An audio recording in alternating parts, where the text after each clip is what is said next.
Bismillahirrahmanirrahim.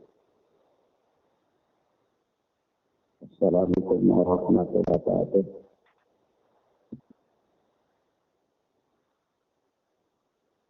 Alhamdulillah hamdan katsiran tayyiban mubarakan fiih kama yuhibbu rabbuna wa yarda. Asyhadu an la ilaha illallah wahdahu la syarika lah wa asyhadu anna Muhammadan abduhu wa rasuluh sallallahu alaihi wa ala alihi wa ashabihi wa man sara ala nahjihi ila yaumil qiyamah. Amma ba'd. Ikhwan wa akhwat, a'azzani Allahu wa iyyakum. Kita lanjutkan pelajaran kita dengan kitab Bulughul Maram min Adillatil Ahkam oleh Al-Imam Al-Hafidh Syihabuddin Abdul Fadl Ahmad bin Ali bin Muhammad rahimana wa rahimahullah. Saya dikenal dengan nama Ibnu Hajar As-Asqalani rahimana wa rahimahullah.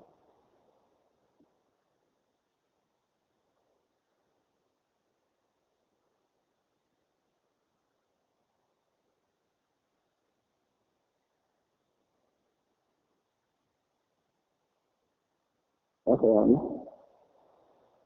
wa akhwat,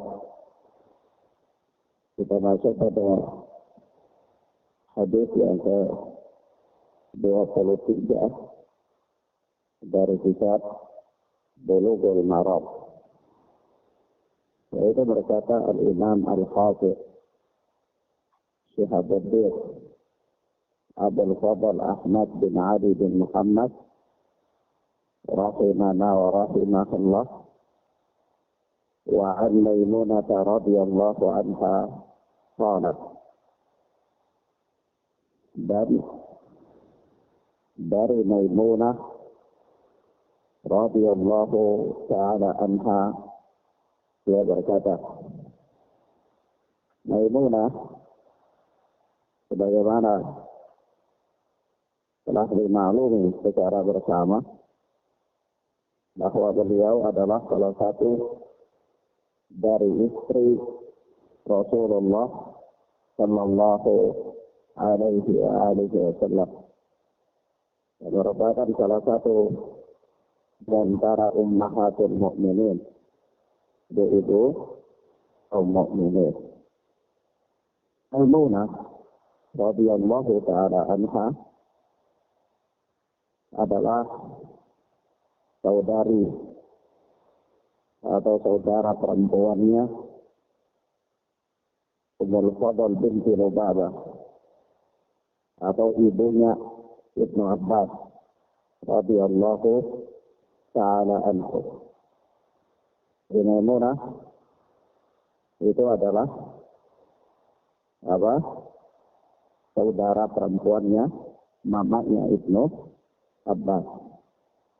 Jadi Ibnu Abbas adalah ponaannya Maimunah radhiyallahu ta'ala anha. Naam. Maimunah nama aslinya adalah Barrah. Nama aslinya adalah Barrah. Kemudian Nabi sallallahu alaihi wasallam mengganti namanya dengan nama Maimunah. Beliau radhiyallahu ta'ala anha dinikahi oleh Nabi sallallahu alaihi wasallam pada tahun 7 Hijriah. Pada tahun 7 Hijriah. Yaitu apa? Setelah tahun Hudaybiyah. Tahun Hudaybiyah, yaitu tahun perjanjian Hudaybiyah, sudah terjadi pada tahun 6 Hijriah. Di mana pada saat itu Rasulullah Shallallahu Alaihi Wasallam dan para sahabatnya terhalang dari melakukan umrah. Maka mereka baru melakukan umrah saja itu pada tahun 7 Hijriah. Dan pada tahun itulah Rasulullah Shallallahu Alaihi Wasallam menikahi Maimunah radhiyallahu ta'ala anha dalam keadaan sebagai seorang janda. Beliau Maimunah radhiyallahu ta'ala anha sebagaimana pernah kita singgung, yaitu melalui malam pengantinnya bersama Rasulullah Sallallahu Alaihi Wasallam di satu wilayah yang namanya Subur. Naam, yaitu pada bulan Dzulqa'dah, pada bulan Dzulqa'dah. Naam, daerah Subur itu terletak 10 mil dari kota Makkah, di luar daripada kota Makkah. Naam, karena memang waktu itu Rasulullah tidak bisa bermalam lama di dalam kota Makkah. Nah, ada kesepakatan perjanjian dengan orang-orang musyrikin Makkah bahwa mereka boleh melangsungkan atau melakukan umrah, tetapi dengan ketentuan sekian hari, ya. Nah, bahkan ketika itu Rasulullah Shallallahu Alaihi Wasallam ya bermaksud menawarkan kepada kaum musyrikin untuk melakukan memberikan bayaran. Beliau mau membayar supaya sekiranya orang-orang musyrik memberikan tanggung hari, ya Rasulullah bisa melangsungkan malam pengantin bersama istrinya dalam kota Makkah. Tapi hal ini tidak diizinkan oleh orang-orang musyrikin. Maka Rasulullah pun keluar membuat kemah di wilayah yang namanya Subur, 10 mil keluar daripada kota Makkah. Disitulah beliau Sallallahu Alaihi Wasallam melangsungkan malam pengantinnya bersama istrinya Maimunah radhiyallahu anha. Nah, dan kemudian di tempat inilah, di Subur itulah, Maimunah radhiyallahu ta'ala anha berwasiat bahwa kalau sekiranya dia wafat, maka dia dimakamkan di tempat tersebut. Ya, dia dimakamkan di tempat tersebut. Dan memang wasiatnya itu dilaksanakan oleh kaum mukminin. Maimunah radhiyallahu ta'ala anha diwafatkan di tempat di mana dia melangsungkan malam pengantinnya bersama Rasulullah Sallallahu Alaihi Wasallam, yaitu di Subur. Naam. Baik. Maimunah radhiyallahu ta'ala anha berkata, "Marra Nabi sallallahu alaihi wasallam bi syatin yajrunaha." Ketika Rasulullah sallallahu alaihi wasallam melewati seekor kambing yang sedang diseret. Beliau melewati para sahabat yang ketika itu mereka sedang menyeret seekor kambing. Tentu kambing ini sudah jadi bangkai. Tidak ada satu ekor kambing itu dia mati. Lalu para sahabat tarik itu kambing dengan maksud mau kuburkan, mau tanam gitu. Maka tiba-tiba Rasulullah berpapasan dengan mereka. Rasulullah berpapasan dengan mereka, dengan para sahabat tersebut. Faqala, maka beliau sallallahu alaihi wasallam berkata, "Lau akhadtum ihabaha." Kalau saja kalian mengambil kulitnya,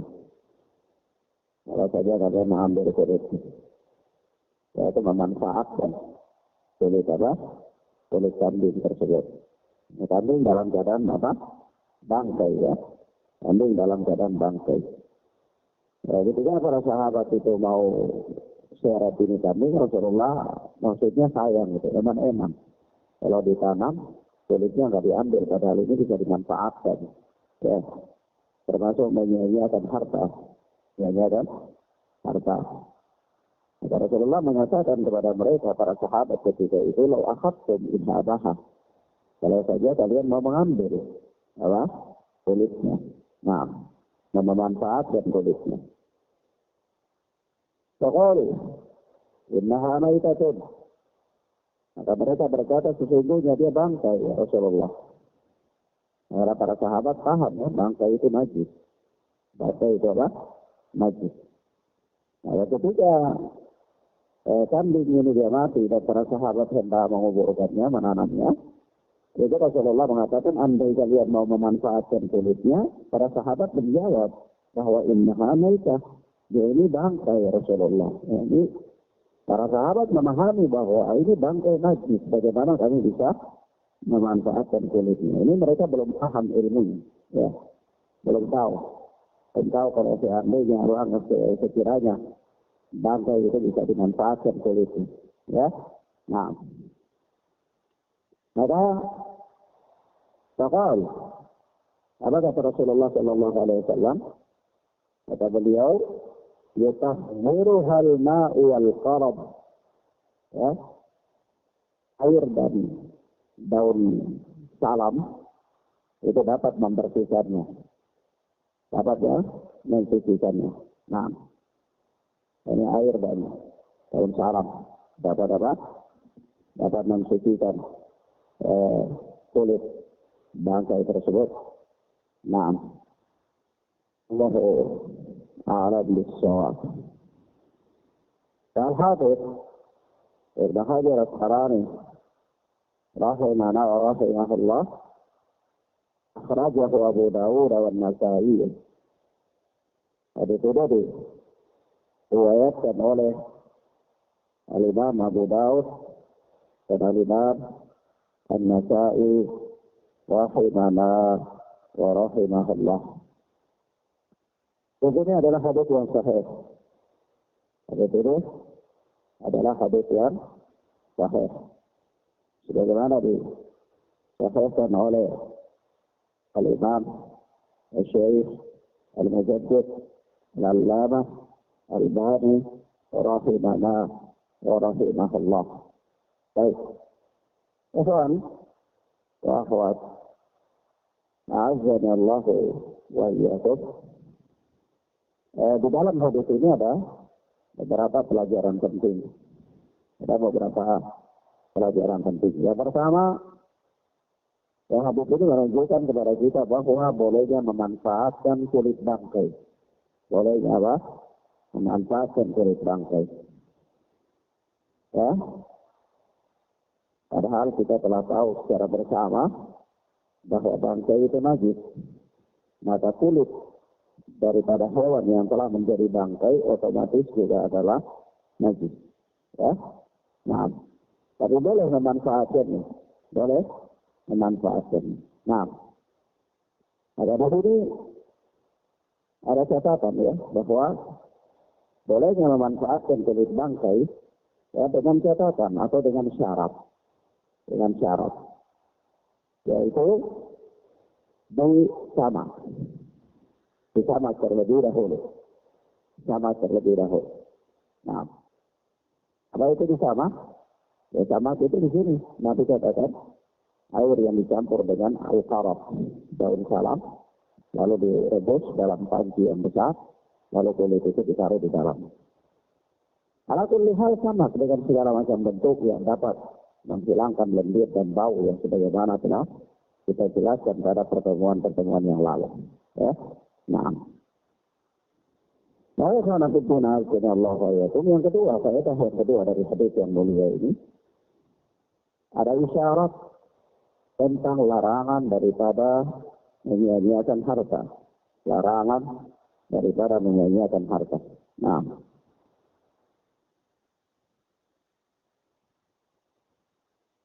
setelah dimaklumi ya, bahwa kulit kambing ketika itu atau kulit hewan katakanlah di zaman itu, zaman Rasulullah Shallallahu Alaihi Wasallam itu sangat berharga, sangat berharga. Karena dapat digunakan untuk apa? Ya, tempat-tempat air, ya, sirba, ya. Pada zaman sekarang ya ember lah, dibuat ember dan lain-lain ya. Tempat taruh beras dan lain-lain bisa dijahit. Nah, sangat berharga. Dan ini termasuk harta yang juga berharga pada zaman mereka. Maka andai ya, kulit bangkai ini dibuang begitu saja rugi eman-eman. Ya. Maka apa kata Rasulullah Sallallahu Alaihi Wasallam? Ya kalau kalian memanfaatkannya, maka ini isyarat bahwa apa? Larangan daripada menyia-nyiakan harta. Maka kita melihat ya Tuhan, kebanyakan manusia di zaman ini, ya kehidupan mereka terpuruk. Kenapa kehidupan mereka terpuruk? Karena mereka hidup dengan cara ya membuang-buang harta. Pemanfaatan harta bukan pada tempatnya. Kadang dia beli hal-hal yang tidak penting, ya. Kadang berlaku boros, berlaku mubadir, atau kadang ada harta yang bisa digunakan tapi dia sia-siakan begitu saja. Ya prinsipnya sudah nanti beli baru begitu. Akhirnya kehidupan mereka terpuruk. Dan satu hal lagi, dalam kondisi demikian, dia tidak bisa hidup qanaah. Pertama, dia tidak bisa hidup qanaah, dia menerima apa adanya, kehidupan sederhana. Yang kedua, dia menyia-nyiakan harta, banyak menyia-nyiakan harta.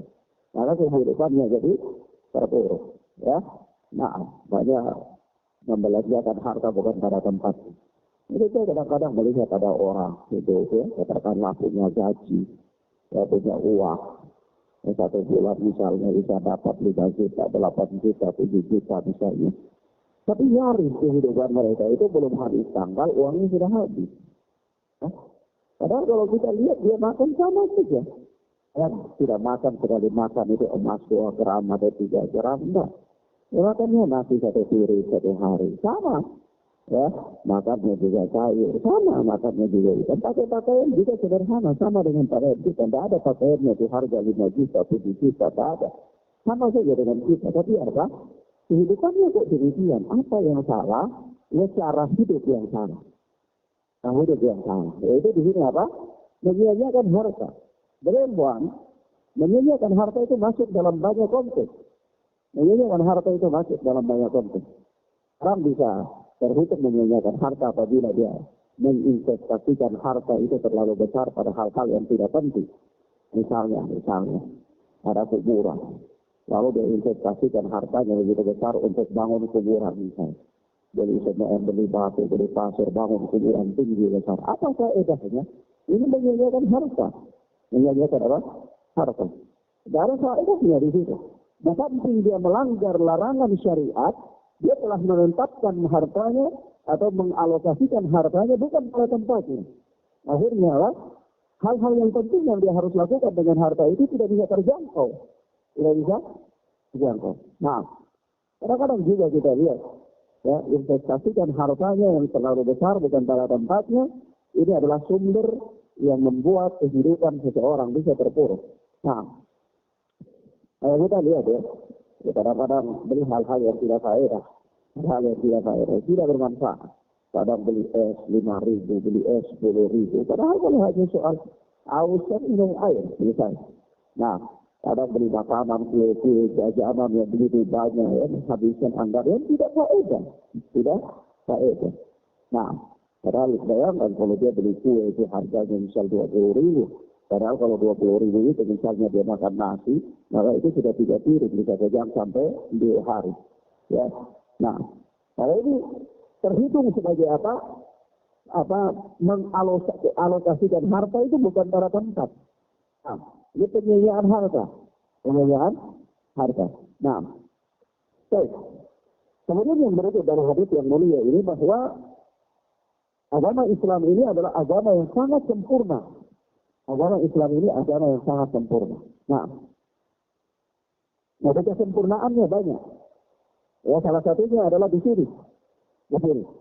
Bahwa Islam, agama ini mengajarkan kaumnya, mengajarkan umatnya untuk tidak berlaku boros. Untuk tidak berlaku apa? Boros. Fa innal mubadzirina kanu ikhwanu syayatin. Ya, sesungguhnya orang-orang yang berlaku boros itu mereka adalah saudara-saudaranya syaitan. Saudara-saudaranya syaitan. Wala tubadzir tabdzira. Dan janganlah kalian berlaku boros. Ya. Nah. Jangan berlaku boros. Nah. Baik. Ini sederhana dalam berpakaian, sederhana dalam makan, sederhana dalam minum. Nah, bahkan merupakan apa? Tanda-tanda hari kiamat di akhir zaman itu. Ya, engkau akan mendapati manusia yang mereka makan berbagai macam makanan dan minum berbagai macam minuman. Ya, jadi kita lihat itu di atas meja makan itu makanan berbagai macam makanan. Ya, kadang-kadang ada nasi, ada singkong, ada papeda, ada sinoli, padahal itu semua karbohidrat. Ya, ada singkong, ya, ada patatas, ada keladi, ada pisang rebus, padahal itu semua karbohidrat. Fungsinya satu saja, sama dengan beras. Ya, tapi beraneka ragam, begitu juga minuman, beraneka ragam minuman, insya Allah. Jadi ini termasuk apa? Termasuk diantara ciri-ciri akhir zaman, dekatnya hari kiamat. Nah, akhirnya apa ya kawan? Bukan berarti seseorang itu dia pelit, bukan. Tetapi apa?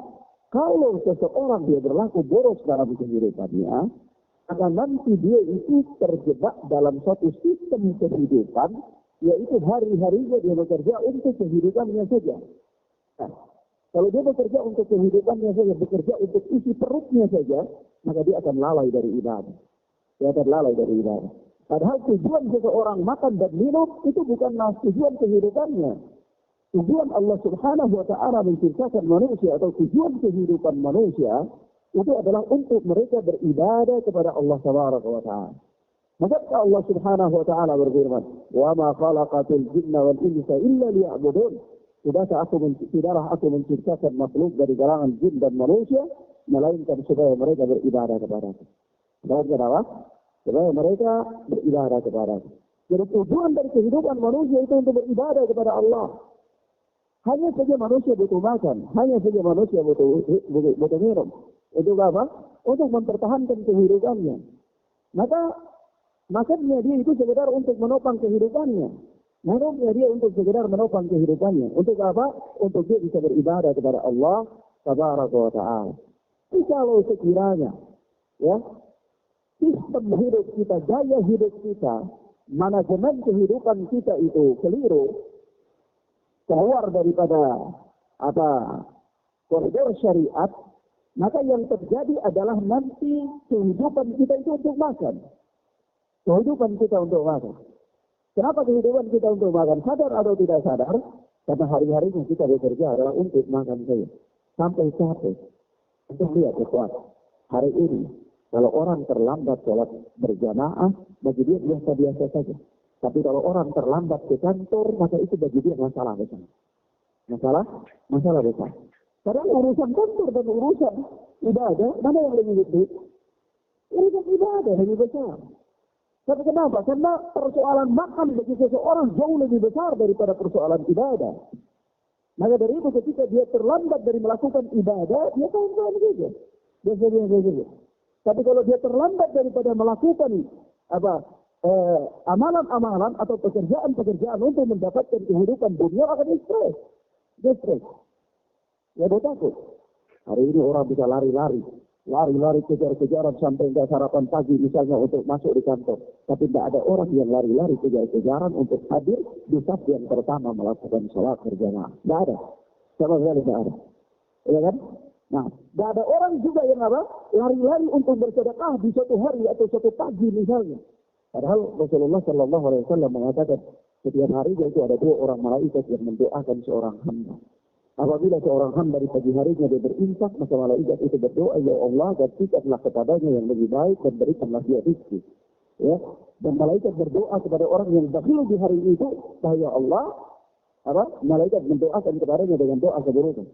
Ya. Nah, kalau seandainya seseorang dia paham ini, maka di pagi hari dia berlomba-lomba, dia takut terlambat untuk memberikan sedekah, walaupun kecil nilainya. Tapi apakah ada orang yang demikian? Tidak ada. Kenapa? Karena pola hidupnya telah berubah. Pola hidupnya telah berubah. Antum kira para sahabat yang mengorbankan hartanya, memberikan hartanya di jalan Allah adalah para konglomerat semuanya. Sudahkah kita pernah membaca riwayat bahwa ada sahabat yang datang berinfak hanya dengan kurma satu telapak tangan? Nah, artinya apa? Setiap manusia berusaha untuk membebaskan dirinya dari neraka, walaupun dengan amalan yang sangat kecil. Walaupun dengan amalan yang sangat kecil. Dalam bab ini taruhlah berinfak. Kalau seseorang tinggi sampai dia harus jadi konglomerat baru dia berinfak, maka tidak ada satu manusia, jarang sekali di antara manusia yang bisa berinfak. Kenapa? Karena kita ini tidak mungkin jadi konglomerat. Kecuali dengan izin Allah Subhanahu wa Ta'ala. Ya barangkali Allah Tabaraka wa Ta'ala menakdirkan kita kata emas sebesar kepala gajah barangkali. Dan kita bisa jadi konglomerat tiba-tiba. Ya, tapi itu apa? Itu dengan izin Allah Subhanahu wa Ta'ala. Tapi kalau secara matematis, maka ini sudah tidak mungkin lagi. Ya. Nah, maka ikhwan fillah azza Allah wa yakum sekali lagi di kaidah ini, kaidah yang ketiga ya. Kaidah yang ketiga ini bahwa agama Islam ini adalah agama yang sangat sempurna. Kesempurnaannya adalah dia mengatur kehidupan kaum muslimin ya supaya apa?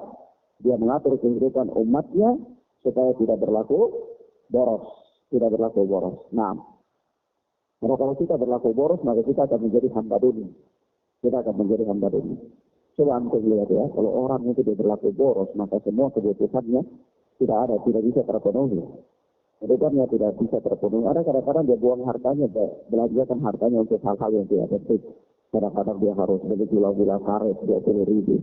Gitu, siang begini mau makan siang, aduh tidak ada uang mau beli apa beras. Loh tadi ada uang 20.000, oh sudah beli gula-gula karet. Dapat edah. Akhirnya apa? Pikir lagi bagaimana caranya, maka jadilah dia berat dunia. Jadilah dia berat dunia. Ibadahnya terganggu. Ya. Khususnya untuk melaksanakan amanah kehidupan yang Allah berikan kepadanya itu terhalang. Apa amanah kehidupan? Amanah kehidupan itu adalah apa? Beribadah kepada Allah. Saya dan antum semua ini diciptakan oleh Allah Tabaraka wa Ta'ala bukan untuk makan dan minum. Sekali lagi bukan. Ya. Tetapi kita ini semua diciptakan oleh Allah untuk beribadah kepada Allah Tabaraka wa Ta'ala. Kalaulah kehidupan yang kita kejar dalam kehidupan dunia ini katakanlah ma'isyah pekerjaan, maka itu adalah sarana untuk bisa membantu kita beribadah kepada Allah. Jangan sampai sarana itu menghalangi kita daripada beribadah kepada Allah Tabaraka wa Ta'ala. Kembali kepada pola hidup. Ya. Maka Islam ini sangat mulia sekali dan sangat sempurna sekali agama Islam. Nah, tapi kalau antum hidup dengan pola hidup seperti ini, maka orang akan bilang antum istakar. Ya. Nah, nanti jawab, iya kalau orang minta uang untuk mau beli rokok, antum nggak kasih, dibilang beli. Ya. Padahal itu apa? Karena beli rokok itu termasuk perkara yang haram apa tidak? Ya haram. Membantu orang untuk membelanjakan hartanya yang haram. Penyalahgunaan harta. Nah, tidak ada bagi orang yang waras akalnya, yang hidup hatinya mengatakan bahwa rokok itu adalah manfaat. Tidak ada. Kecuali orang yang akalnya telah mati. Ya, hatinya telah mati. Hatinya tidak hidup lagi. Kalau orang yang hatinya hidup, akalnya waras, dia tidak akan pernah mengatakan bahwa rokok itu ada manfaatnya. Tidak ada. Kenapa? Karena pembuat rokok sendiri telah mengatakan di bungkus rokok itu berbahaya. Ya. Pembuat rokok sendiri, pabrik rokok sendiri telah menulis keterangan di situ bahaya. Bahkan dia tidak tulis keterangan sekarang, dia gambar paru-paru rusak. Ya. Dia gambar paru-paru rusak. Memberikan pelajaran bahwa ini akibatnya dari rokok. Gitu. Lalu pembuatnya sendiri mengatakan efeknya buruk, sementara orang yang merokok mengatakan efeknya baik. Efeknya baik. Berarti dia lebih paham daripada pembuatnya. Dia lebih paham dari pembuatnya. Maka ini termasuk menyia-nyiakan harta. Satu bayangkan, satu hari ya, orang itu bisa merokok bisa beli rokok katakanlah 1 bungkus, ya. Tapi dia tinggal dia rumah yang atapnya bocor, dindingnya bolong. Tapi dia konsumsi rokok 1 hari bisa 1 bungkus. Kenapa ya? Nanti sajalah, tunggu saja. Pemerintah bangun ini rumah, nanti ada dana bantuan bikin rumah ini, bikin rumah itu, ya. Padahal Masya Allah, cuma 1 bungkus rokok itu berapa sekarang? 30.000 mungkin, ya. 30.000. 30.000 itu kalau batu bata, 1 batu bata itu 2.500. Nah, 30.000 dibagikan ke 2.500, dapat berapa bata?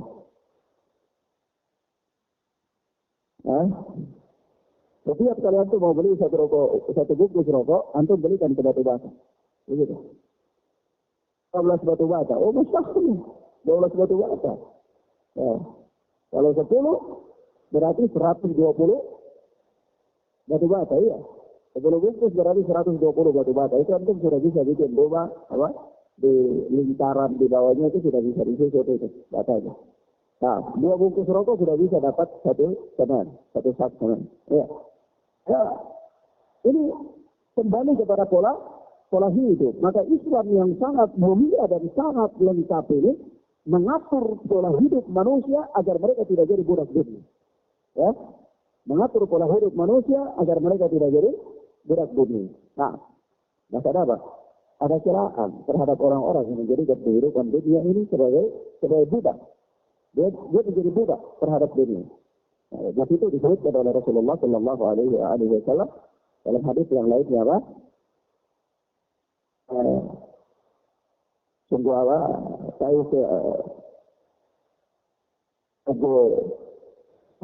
binasa hamba dinar dan hamba dirham. Apa itu jika diberi dia riba, jika tidak diberi dia marah.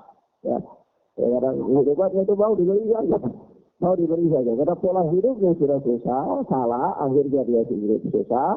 Maka yang dia inginkan itu diberi. Kalau nggak diberi dia marah. Kalau nggak diberi ya Pak. Nah inilah hamba dinar dan hamba apa? Hamba dirham. Nah, baik.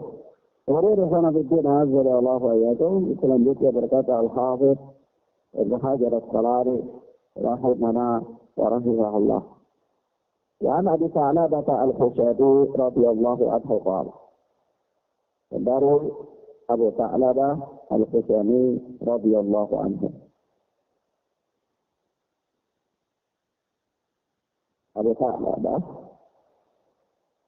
Tha'labah Al-Khusani ini nama aslinya adalah Jurhum.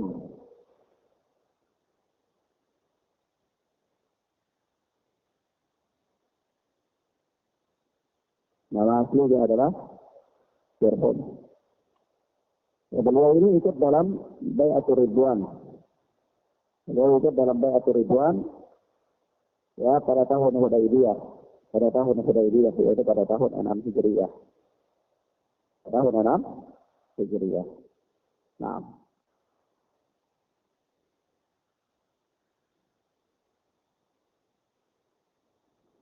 Beliau radhiyallahu taala anhu, ya orang-orang yang hadir dalam Bai'atur Ridwan juga orang-orang yang termasuk di antara sahabat yang mempunyai keutamaan, ya.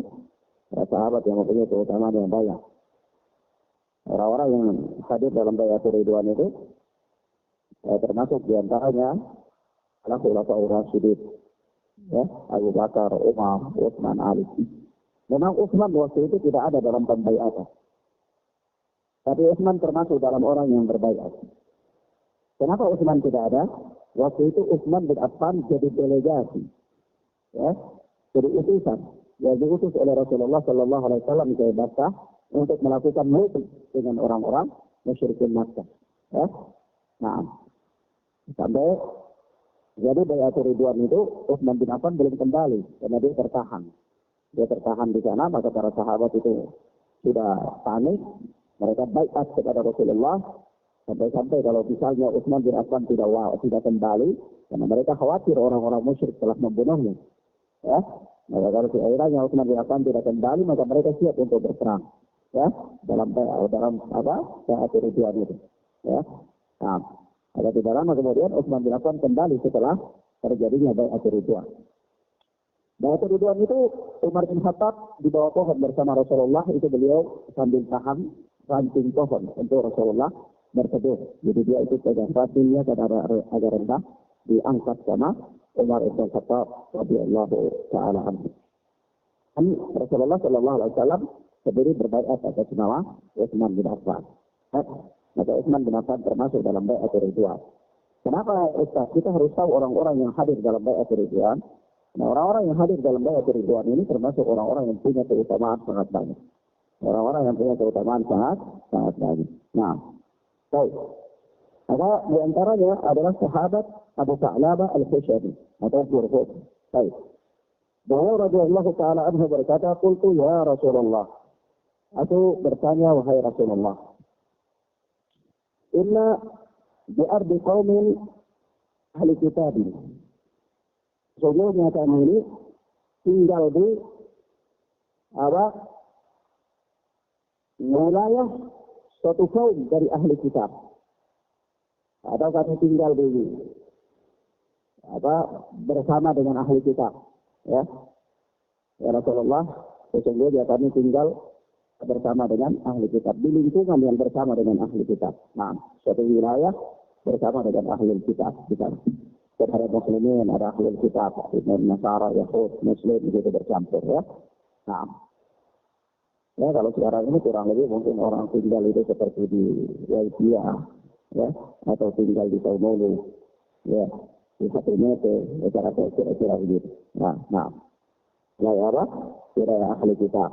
Nah, ini tinggal itu. Pokoknya kami tinggal di satu wilayah yang merupakan wilayah ahli kitab. Ini mayoritas penduduknya di sana juga adalah ahli kitab. Ahli kitab itu siapa? Yahudi dan Nasara. Itu ahli kitab.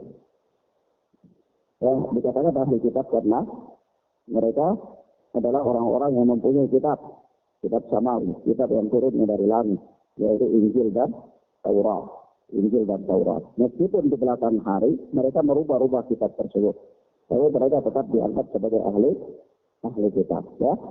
Nah, karena Allah Subhanahu wa taala yang Maha Penyayang dan Maha Mengetahui, itu telah menamakan mereka dengan nama ahli kitab. Ya.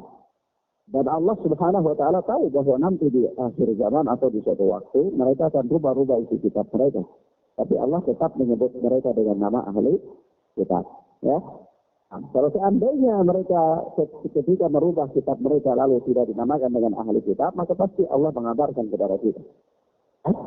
Tetapi Allah Subhanahu wa taala tidak mengabarkan hal itu. Bahkan Allah mengumumkan bahwa mereka adalah ahli kitab. Baik. Ahli kitab itu adalah Yahudi dan Nasara. Kata sahabat ini, "Afanakulu fi aniyatihim?" Apakah kami boleh makan dengan bejana-bejana mereka? Kami tinggal di lingkungan ahli kitab, apakah kami boleh makan dengan bejana-bejana mereka? Ya, kurang lebih piring-piring mereka, nampan-nampan mereka. Ya. Apakah kami boleh makan dengannya? Ya.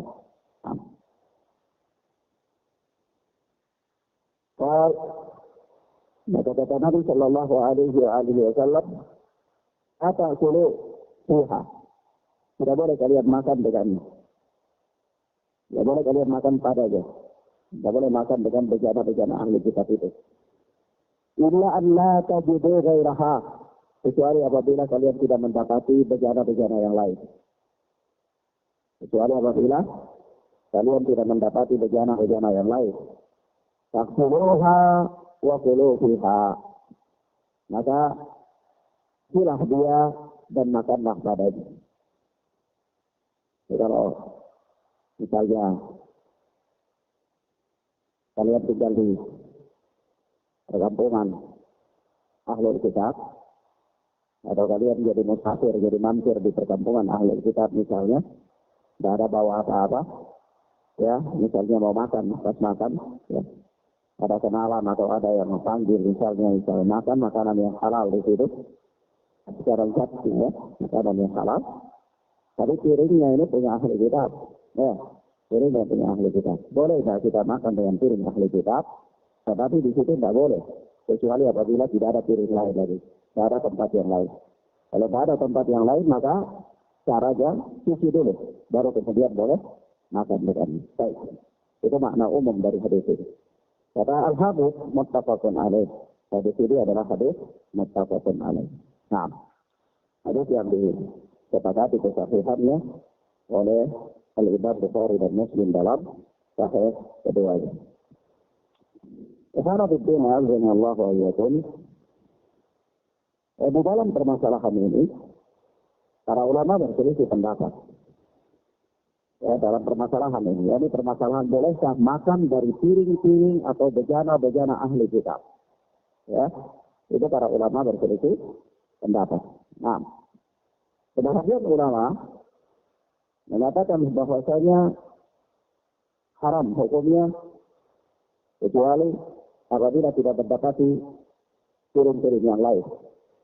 Nah, kecuali apabila tidak mendapati piring-piring yang lain.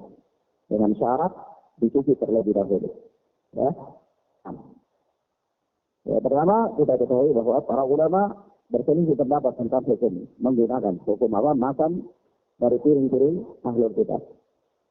Ada ulama mengatakan haram hukumnya. Ya, kecuali apabila tidak mendapati piring-piring yang lain dengan syarat dicuci terlebih dahulu. Ya. Nah, sebahagian ulama juga berkata bahwa makruh hukumnya menggunakan bejana-bejana orang kafir. Ya, makruh hukumnya menggunakan bejana-bejana orang kafir. Alasannya, kata dia, adalah najis. Itu adalah najis. Kenapa? Karena innamal musyrikuna najis. Orang-orang musyrik itu adalah najis. Begitu. Ya. Nah, itu pendalilan mereka. Pendalilan para ulama yang melarang. Nah, tetapi sebahagian ulama mengatakan boleh. Sebagian ulama mengatakan boleh. Mereka mengatakan bahwa larangan yang ada dalam hadis ini adalah larangan yang bersifat makruh, bukan haram. Larangan yang bersifat makruh, bukan haram. Nah, sisi pendalilannya adalah ya Allah Subhanahu wa taala berfirman di dalam surat Al-Maidah ayat yang kelima, ya ta'amul ladzina utul kitaba halal lakum. Dan makanan-makanan ahli kitab itu adalah halal bagi kalian. Makanan ahli kitab itu adalah halal bagi kalian. Ini makanan yang zatnya halal ya. Zatnya halal, misalnya nasi, jeruk ya. Dan ini halal. Jadi, tapi dia milik ahli kitab. Daging misalnya, sembelihan misalnya, milik ahli kitab. Jadi halal bagi kalian. Allah Subhanahu wa taala mengatakan bahwa ta'amul ladzina utul kitaba halal lakum. Dan makanan-makanan orang-orang yang diberikan kitab, yakni makanan-makanan ahli kitab itu adalah halal lakum, halal bagi kalian. Konsekuensinya dari ayat ini adalah bahwa makanan ahli kitab itu ya tidak bisa terlepas dari yatmakunah, mereka masak. Mereka apa? Mereka masak. Dan pasti mereka pegang. Ya. Mereka masak dan mereka pegang. Dan otomatis bersentuhan dengan bejana-bejana mereka. Ya. Jadi kalau dia masak di panci, berarti pancinya milik ahli kitab. Ya. Ya, kalau misalnya dia goreng, bahwa wajannya adalah wajan ahli kitab. Alaysa kadzalik. Bukan begitu. Ya kan? Pasti konsekuensinya demikian. Tapi Allah Subhanahu wa taala mengatakan makanan mereka itu halal bagi kalian. Ya, makanan mereka halal bagi kalian. Nah, ini yang pertama. Karena ayatnya Allah Tabaraka wa taala mengatakan makanan mereka halal bagi kalian, konsekuensi daripada makanan ahli kitab itu pasti mereka masak, pasti mereka pegang, dan pasti bersentuhan dengan bejana-bejana mereka. Nah, tetapi tetap saja Allah Subhanahu wa taala menghalalkannya. Otomatis menggunakan makanan-makanan mereka itu dengan bejana-bejana mereka adalah halal. Ya kan? Baik. Yang kedua, alasan yang kedua adalah bahwa al-aslu at-taharah. Hukum asal sesuatu itu adalah suci. Sampai jelas-jelas menunjukkan bahwa dia adalah najis atau dia adalah terlarang. Ya. Nah, selama tidak ada dalil-dalil yang mengatakan dia najis atau dia terlarang, maka dia kembali kepada hukum asal suci dan boleh. Ya.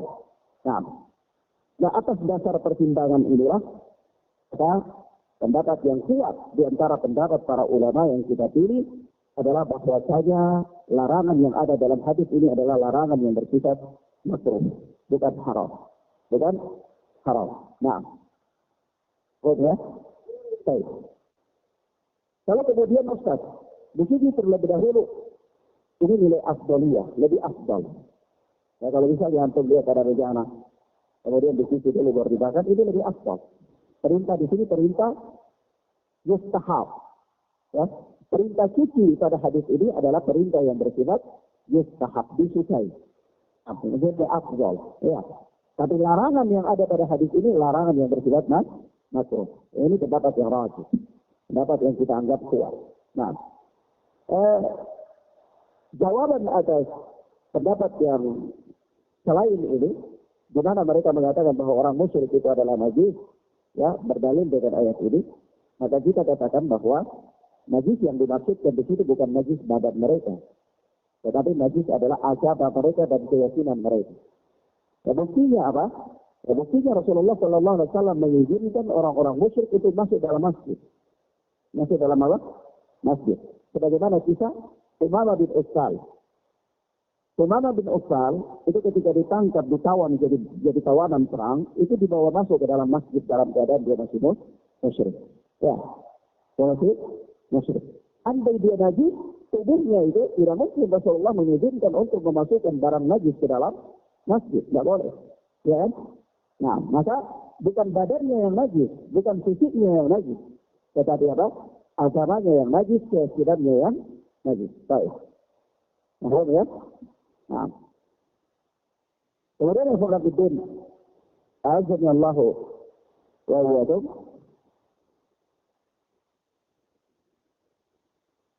Nah, ini ada permasalahan. Ada permasalahan. Bagaimana kalau sekiranya nampak dengan jelas pada bejana tersebut ada benda najis? Ada benda najis. Nah,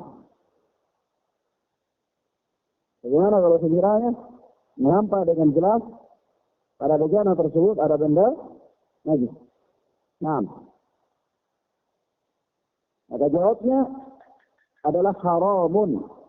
Haram hukumnya menggunakan bejana tersebut hatta yaksilaha, sampai di situ.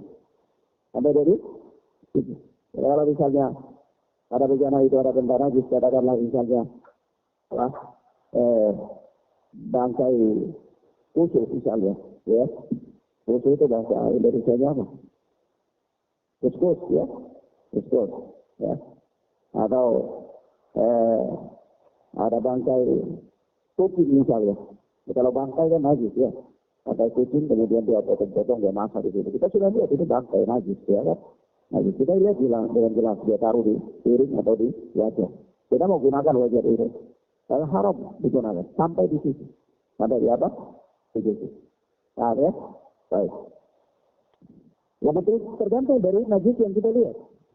Tergantung dari najis yang kita lihat. Kalau najis yang memang dicuci dengan cara dihilangkan dengan cara sekedar dicuci, maka sudah cukup.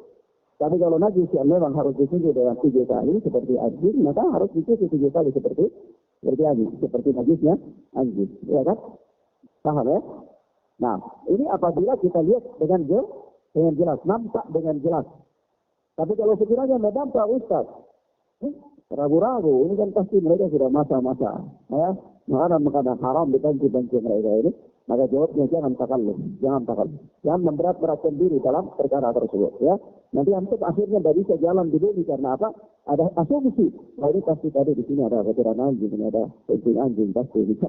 Akhirnya antum tidak bisa jalan di bumi, ya. Karena bumi semua penuh dengan kotoran anjing. Antum harus gali tanahnya untuk buang, ya. Nah, ini takalluf. Ini apa? Memberat-beratkan diri. Nah, syariat tidak membebani diri seseorang pada apa-apa yang tidak dia ketahui. Pada apa-apa yang dia tidak ketahui. Nah, maka dari itu, kalau tidak tahu, ya kembali kepada hukum asal. Suci, boleh digunakan. Tapi kalau disuci terlebih dahulu lebih afdal. Jadi terlebih dahulu lebih afdal. Nah, baik. Wallahu a'lam bishawab. Kemudian hal ini dikuatkan dengan hadis berikut. Ya. Berkata Al-Hafidh Ibn Hajar Asqalani rahimahullah wa rahimahullah, وعن عمران بن الحسين رضي الله تعالى عنه أن النبي صلى الله عليه وسلم وأصحابه توضأوا من نجادة امرأة مشركة. Dari Imran bin Husain radhiyallahu ta'ala anhu. Imran bin Husain adalah seorang sahabat Nabi sallallahu alaihi wasallam. Nah, berkata bahwa Nabi sallallahu alaihi wasallam dan para sahabatnya pernah berwudu dari tempat airnya wanita musyrikah. Dari tempat airnya wanita musyrikah. Nah, al-Hafidz muttafaqun alaih fi haditsin tawil. Hadis ini adalah hadis muttafaqun alaih, ya, pada hadis yang panjang. Hadis ini panjang, ya. Al-Hafidz Ibnu Hajar Asqalani mengisyaratkan di sini bahwa hadis ini panjang sekali. Hanya saja beliau di sini menyingkatnya saja, ya, mengambil sisi yang menjadi pendalilan yang sesuai dengan judul bab, ya. Nah, yaitu bahwa Allah Nabi sallallahu alaihi wasallam dan para sahabat pernah berwudu dari tempat airnya wanita musyrikah. Nah, ini menunjukkan, ya, hadis ini menunjukkan kepada kita bahwa bolehnya menggunakan tempat-tempat atau bejana-bejana orang musyrik, orang ahli kitab dan orang musyrik. Nah, apa dia tuan? Baik. Setelah itu apa?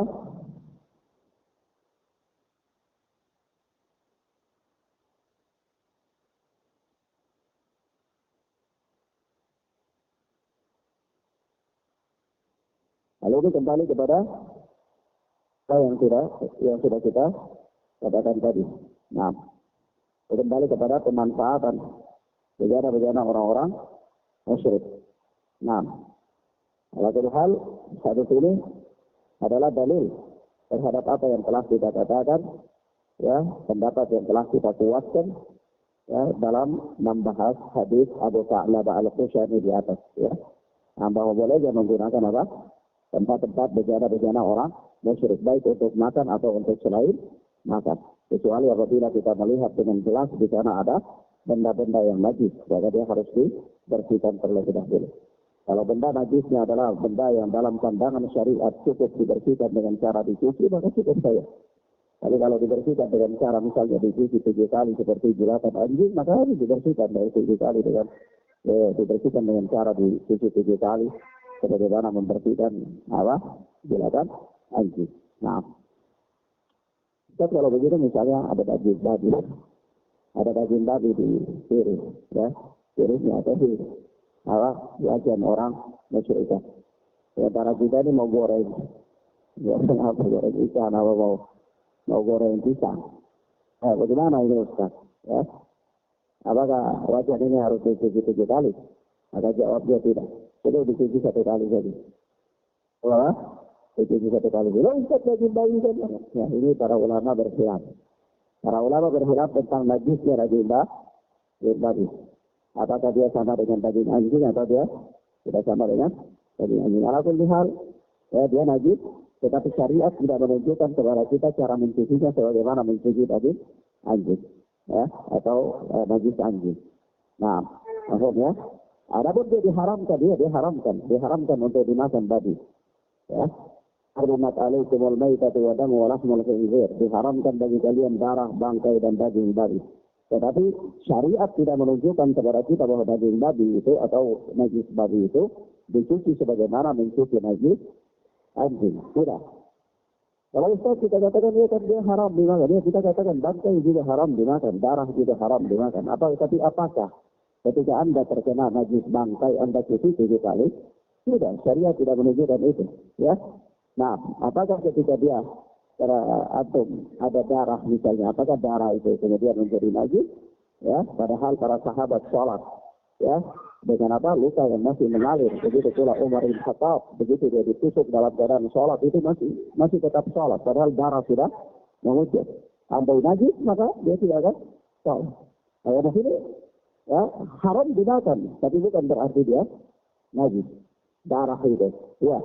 Bangkai juga adalah haram dimakan dan dia najis, tapi cara membersihkannya sebagaimana yang ditunjukkan dalam syariat. Begitu pula daging babi, dia najis.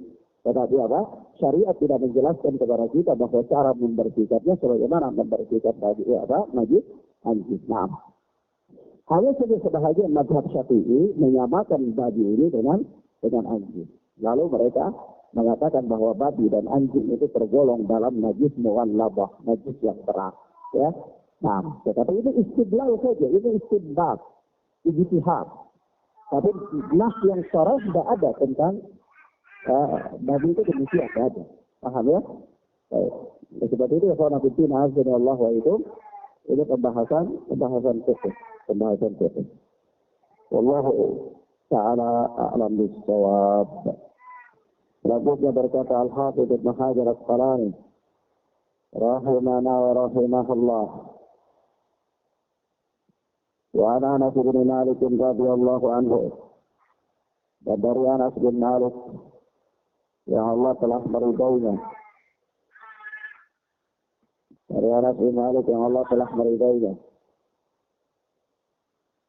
Dia berkata, "Anna kata Nabi sallallahu alaihi wasallam inkasara."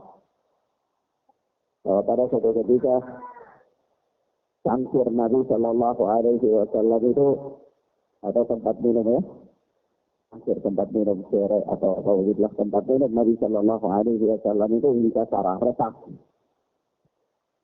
pecah. Fattakhadha makana sya'bi silsilatan min fiddatin. Dan Nabi sallallahu alaihi wasallam menempel tempat yang retak itu silsilatan min fiddatin dengan rantai yang terbuat dari perak.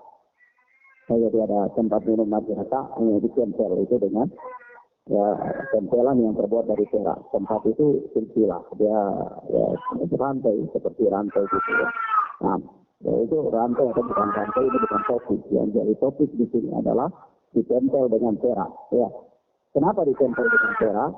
Masuk dalam pembahasan ini karena ada hadis-hadis yang lalu kita ada berbicara tentang larangan makan dan minum dari tempat yang terbuat dari emas dan perak. Tapi di sini kemudian hadis ini atau bab ini ditutup oleh Al-Hafidz Ibnu Hajar Asqalani dengan menyebutkan hadis bahwa Nabi pernah menempel ya tempat minum beliau yang retak itu dengan perak. Paham ya kan ya? Baik. Pada Al-Hafidz akhrajahu Al-Bukhari. Di sini dikeluarkan oleh Al-Imam Bukhari. Jadi diriwayatkan oleh Al-Imam Bukhari rahimana wa rahimahullah ta'ala di dalam akhir ini. Akhwana Gubun, a'azzani Allah wa iyyakum. Maka hadis ini menunjukkan kepada kita tentang bolehnya menggunakan perak pada tempat makan dan minum dengan beberapa syarat.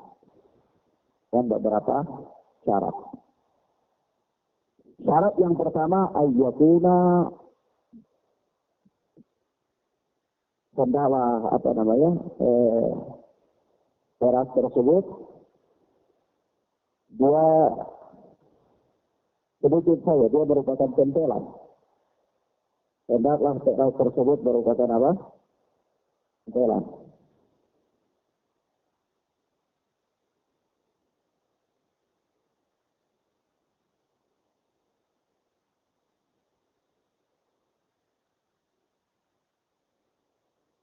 Syarat yang kedua, iyakuna min fiddah. Hendaklah dia terbuat tempelan itu terbuat dari perak. Kalau dari emas bagaimana? Tidak boleh. Dari emas tidak boleh. Ada piring retak atau wajan retak. Kita tempel dengan emas tidak boleh. Tempel dengan perak boleh. Karena ini syarat yang kedua. Tempel itu dengan perak. Syarat yang ketiga, yakuna yasirah. Dia hendaklah sedikit saja.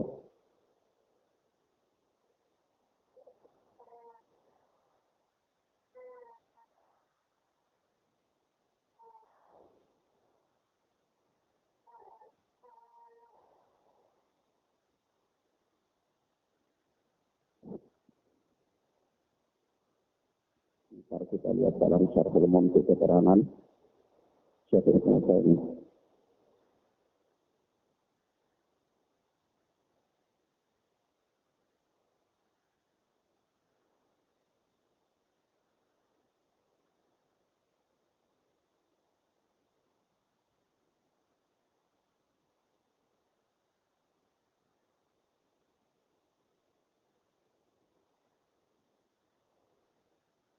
Nah,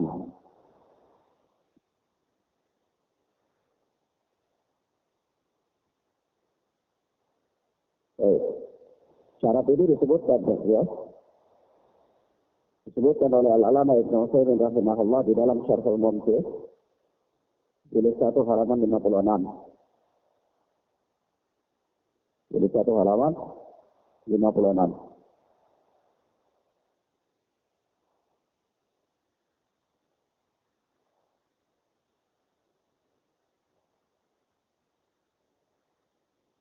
Kata beliau, ya bahwasanya bolehnya menggunakan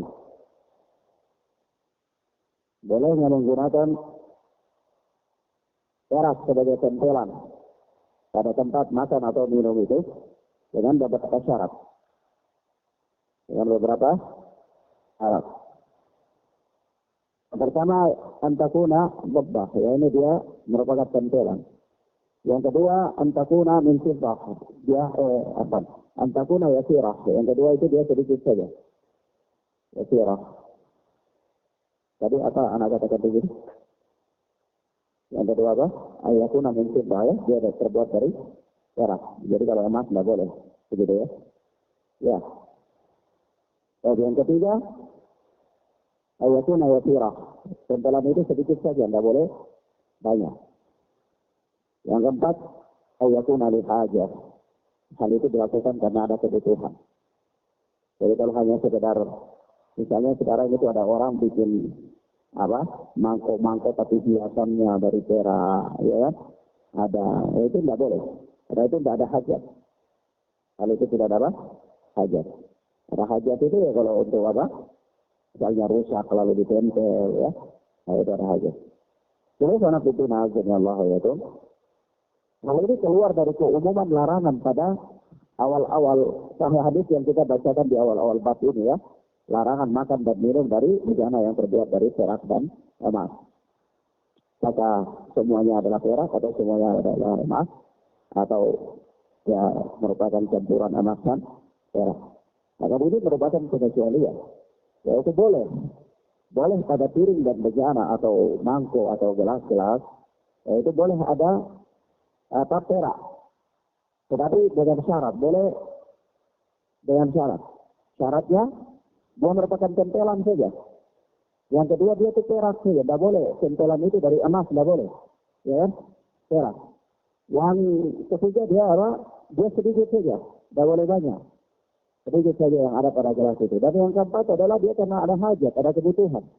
Boleh hanya sekedar untuk hiasan-hiasan ya. Bahkan kalau kita lihat ya, kerajaan-kerajaan, kaisar-kaisar itu tempat-tempat minum mereka dari emas atau bahkan bukan emas tapi hiasan-hiasannya emas, hiasannya perak ya. Nah itu tidak boleh, haram. Paham ya? Masuk dalam keumuman keharaman. Pengecualian ya di sini. Dia merupakan tempelan, dia dari perak saja, cuma sedikit saja dan dia karena ada hajat ya. Sampai sini paham ya, Pak? Sebagaimana hal ini dikatakan oleh Syekh Ibnu Utsaimin rahimahullah di dalam Syarhul Mumti jilid 1 halaman 56. Ada pertanyaan, Ustaz. Bagaimana kalau kita tempel gigi dengan emas? Ya. Bagaimana kalau kita tempel gigi dengan emas? Ya. Ya. Bagaimana kalau kita tempel gigi dengan emas? Maka dalam bab ini, dalam bab ini terdapat satu bab ya. Satu bab yang disebutkan oleh Al-Imam At-Tirmidzi rahimahullah dalam Sunan Tirmidzi. Yaitu Imam Tirmidzi bahkan membuat satu bab dengan judul begitu. Kata beliau apa? Bab ma yaqulu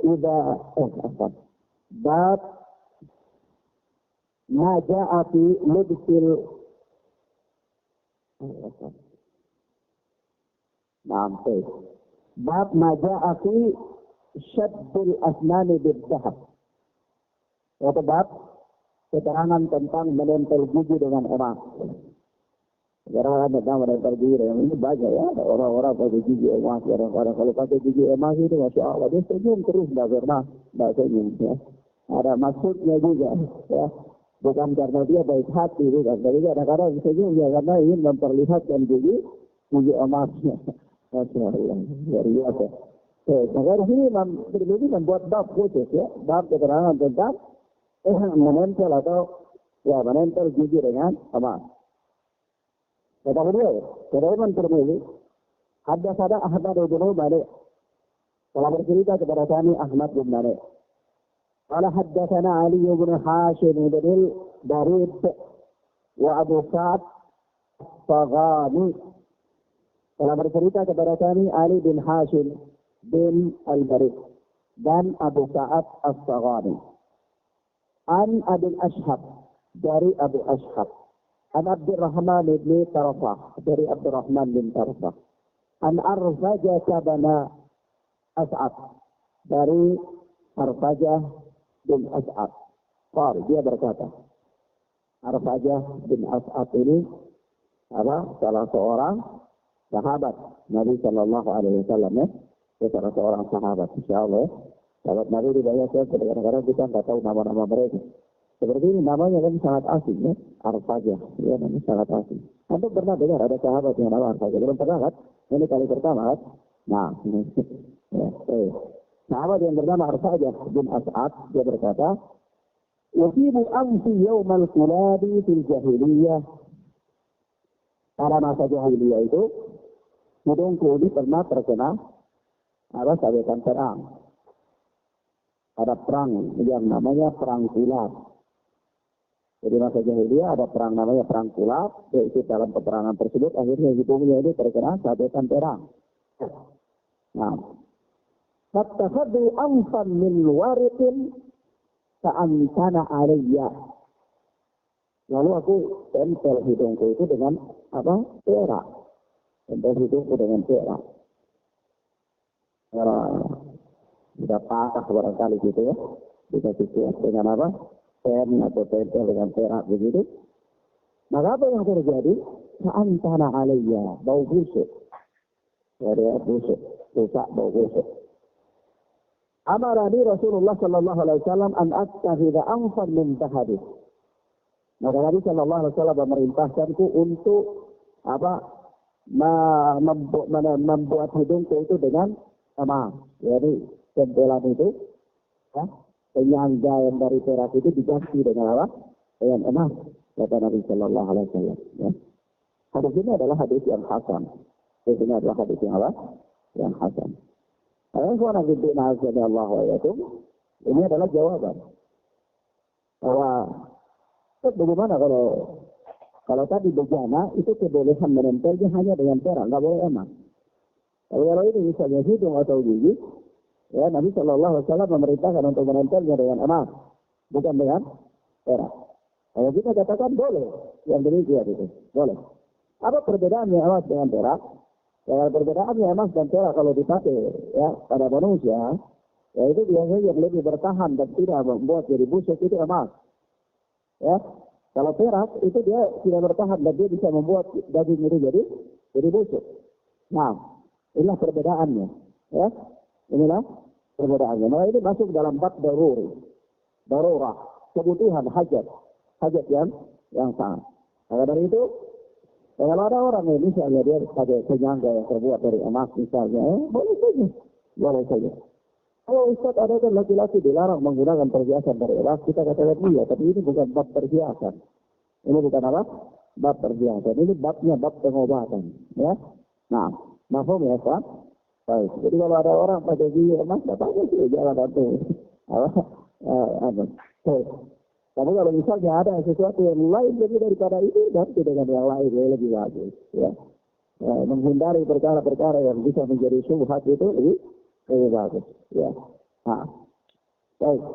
Demikian para pimpinan azan Allah wa iyyakum. Inilah beberapa hal yang bisa kita sampaikan pada kesempatan yang mubarakah ini. Ada satu pertanyaan yang datang dari santri Putri, yaitu apakah Ustaz apakah boleh saudara tiri itu menikah? Pernikahan yang terjadi antara saudara tiri. Pertanyaan ini sebagaimana kalau anak paham dari pertanyaan ini, mereka sodorkan pertanyaan ini tadi untuk anak, bahwa gambarannya begini, ada seorang laki-laki atau seorang laki-laki duda, dia punya anak perempuan, katakanlah anaknya Maryam, katakanlah ya. Kemudian laki-laki duda punya anak perempuan Maryam. Kemudian wanita janda punya anak laki-laki namanya Firdaus, barangkali gitu ya. Nah, maka terjadilah pernikahan antara sang wanita janda dengan lelaki duda ini. Otomatis mereka masing-masing membawa anak bawaan. Yang si duda membawa anak bawaan perempuan, yang si janda membawa anak bawaan laki-laki. Apakah mereka berdua boleh menikah? Jawabannya boleh. Mereka berdua boleh menikah. Mereka berdua ini tidak ada hubungan apa-apa sama sekali. Bukan saudara seibu, juga bukan saudara sebapak. Maka mereka berdua ini bukan mahram. Mereka berdua bukan mahram. Tapi kalau masing-masing misalnya sang duda, anak dari sang duda ini apakah mahram kepada ibunya, kepada ibu istri bapaknya? Menurut pendapat yang terkuat, mahram setelah terjadi dukhul, yaitu mahram setelah terjadi hubungan suami istri. Suami istri bercerai, mereka tidak jadi mahram. Nah, tapi kalau misalnya mereka menikah dan sudah terjadi hubungan suami istri, maka jadilah mahram. Anak sang duda, anak bawaan sang duda ini adalah mahram kepada istri dari sang duda, dan begitu pula anak bawaan sang janda ini adalah mahram kepada bapak suami daripada sang ibunya. Tapi kalau sama-sama anak bawaan ini, maka mereka berdua bukan mahram. Maka mereka berdua boleh menikah. Nah, mereka berdua boleh menikah. Baik. Kemudian gambaran yang kedua, bagaimana kalau dari pernikahan sang janda dan sang duda ini melahirkan seorang anak?